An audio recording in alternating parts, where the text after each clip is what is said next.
students, let's start with new topic today, that is enzymes. Now this enzyme word was coined or it is given by the scientist Edward Buchner. Okay, the term enzyme was given by the scientist Edward Buchner. Now see, what is enzyme? Enzyme is nothing but it is a substance which is acting as a catalyst.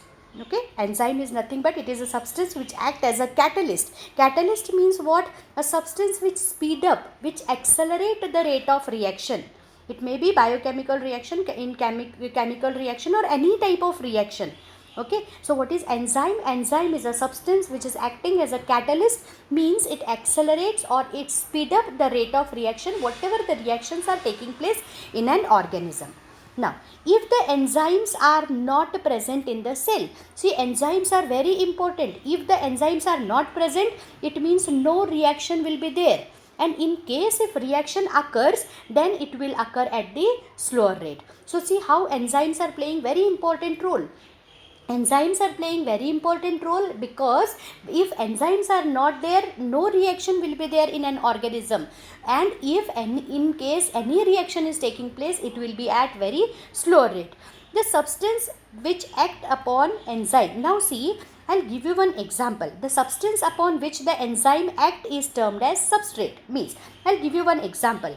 Suppose we are eating food and we are eating food in the form of carbohydrate.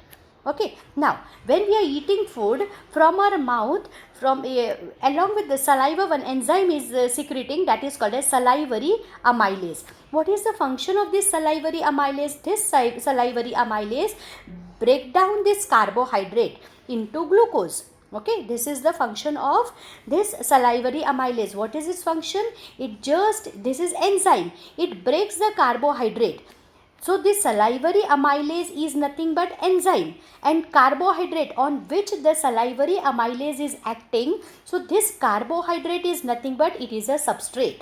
Okay, and whatever the formation after degradation, whatever the thing is formed, that is called as product. Okay, so again I'll repeat, what is enzyme, what is substrate, and what is product.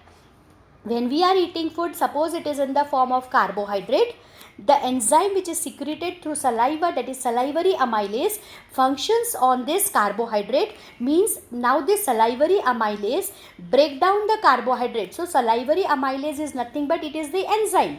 It functions on carbohydrate. So carbohydrate is nothing but it is a substrate, and the salivary amylase break down this carbohydrate into glucose. So glucose is nothing but it is a product. Now enzymes are of two types. One is called as endoenzyme, another one is called as exoenzyme. Now see, what is endoenzyme? Suppose this is a cell and enzymes are secreted or it is synthesized inside the cell, and it is acting here only. It is synthesized here only, and it is acting or it is active inside that same cell. Then that type of enzyme is called as endoenzyme. Another one is exoenzyme, means if the enzyme is synthesized inside the cell and it is acting somewhere else, away from that cell where it is synthesized, then that type of enzymes are called as exoenzymes.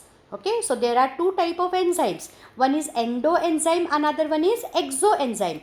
If the enzyme is secreted inside the cell and in that same cell it is acting, then that enzyme is called as endoenzyme. Exoenzyme means if the enzyme is secreted inside the cell but it is acting somewhere else, away from this cell where it is synthesized, then that is called as exoenzyme. This enzyme retain its property. Suppose this is a cell, and in this cell this enzyme is secreted. Now if this enzyme is taken out or it is extracted or it is isolated from the cell, then also the enzyme will have same property. If enzyme is having the property of catalyst here, it is playing the role of catalyst here. Even it is extracted from this cell, even it is removed out, then also this enzyme will have all the properties. It retain its property. Now nature of enzyme. See, there are on the basis of chemical composition, or you can say on the basis of their structure, enzymes are of two types. First one is called as purely proteinaceous enzyme and another one is called as conjugated enzyme. Purely proteinaceous enzyme means the name is indicating only everything that when the enzymes are made up of only proteins. You should know, the basic thing you should know, enzymes are always made up of proteins. Enzymes are made up of proteins. So enzymes are also proteins. But the proteins are not enzyme because few proteins are responsible for the formation of enzyme. But not all the proteins are responsible for the formation of enzyme. So you can say enzymes are protein. But all proteins are not enzyme. So we are studying there are two types of enzyme. One is called as purely proteinaceous enzyme. Another one is conjugated enzyme. Purely proteinaceous enzyme means when the enzymes are purely made up of protein. When the enzymes are purely made up of protein, then these type of enzymes are called as purely proteinaceous enzyme. Conjugated enzyme. Conjugated enzyme means when the enzyme is made up of proteins and to this protein extra group is attached.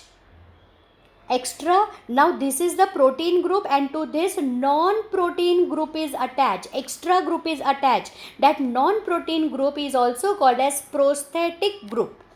When to this chain of protein non-protein group is attached, or you can say prosthetic group, artificial group, extra group is attached, then it is called as conjugated enzyme. Okay, now this prosthetic group is firmly bound to the protein. This binding is very strong.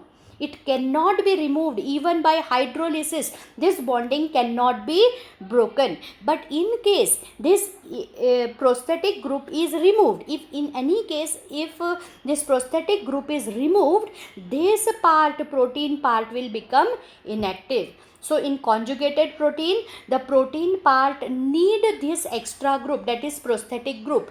Prosthetic group is tightly held. Okay, it is held tightly with by the protein molecules. But in case if it is removed, if this prosthetic group is removed, this protein part will become inactive. So there are two types of enzyme, that is purely proteinaceous enzyme and conjugated enzyme. Now the organic compound. Now see, suppose now I am talking about the attachment of prosthetic group. Suppose this is a protein. Okay, this is protein chain and to this prosthetic group is attached. This is called as conjugated enzyme. Now these prosthetic groups are of two types. If this prosthetic group is of organic compound, if this prosthetic group is of organic compound, it may be two examples they have given, that is NAD. NAD means nicotine amide adenine dinucleotide. It may be FMN.